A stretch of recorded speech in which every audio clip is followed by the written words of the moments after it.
రాష్ట్ర ముఖ్యమంత్రి వైఎస్ జగన్మోహన్ రెడ్డి మేమంతా సిద్ధం బస్సు యాత్రలో గాయపడ్డారు. రాతి దెబ్బ తగలటంతో ఆయన ఎడమకంటి పైభాగంలో గాయమైంది. వైద్య బృందం వెంటనే ప్రథమ చికిత్స అందించారు.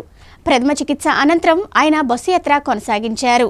జగన్మోహన్ రెడ్డికి ప్రజల్లో వస్తున్న ఆదరణ చూసి వారవలేకనే ప్రతిపక్షాలు దాడి చేయించాయని వైకాపా శ్రేణులు ఈ సంఘటనపై స్పందించాయి.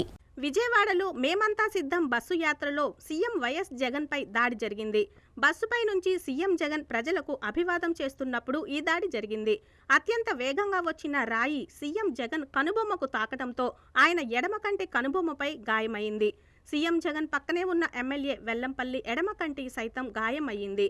గాయమైన సీఎం జగన్కు బస్సులో వైద్యులు ప్రథమ చికిత్స అందించారు. ప్రథమ చికిత్స తరువాత జగన్మోహన్ రెడ్డి మళ్లీ బస్సు యాత్ర కొనసాగించారు. విజయవాడలోని సీఎం జగన్ కోసం జనం పోటెత్తారు.